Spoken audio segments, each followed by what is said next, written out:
Ang batang singer-songwriter at entrepreneur na si Love Crizel ay nagbigay ng espesyal na kulay sa kasal ni na Kiray Celis at Stefan Estopia bilang Little Bride at inspirasyon sa kanilang selebrasyon. Sa eleganteng seremonya na ginanap sa Pasay City, si Love Crizel ay tampok sa bridal entourage na nagsuot ng magarang bridal outfit at naghatid ng kagalakan sa mga bisita.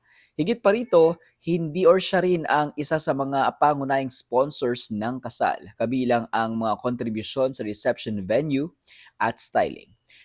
Kapwa may Lily of the Valley Bouquet, ang CEO Bride Kiray at ang Little CEO Bride Love Crizel, isang bulaklak na sumisimbolo ng purity, bagong simula at enduring love na lalong nagbigay ng lalim at kahulugan sa okasyon.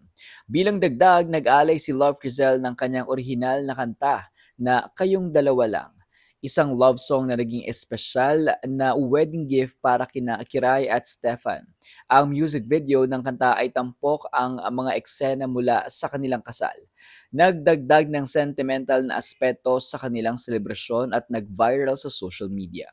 Bukod sa kasal, ipinagmamalaki ni Love Crizel ang kanyang paparating na single na Thank You Po na malapit nang ilabas. Ayon sa kanya, ang kantang ito ay pasasalamat para sa kanyang mga taghanga at inspirasyon sa musika na inaasang magbibigay ng higit pang saya at pag-asa sa mga nakikinig.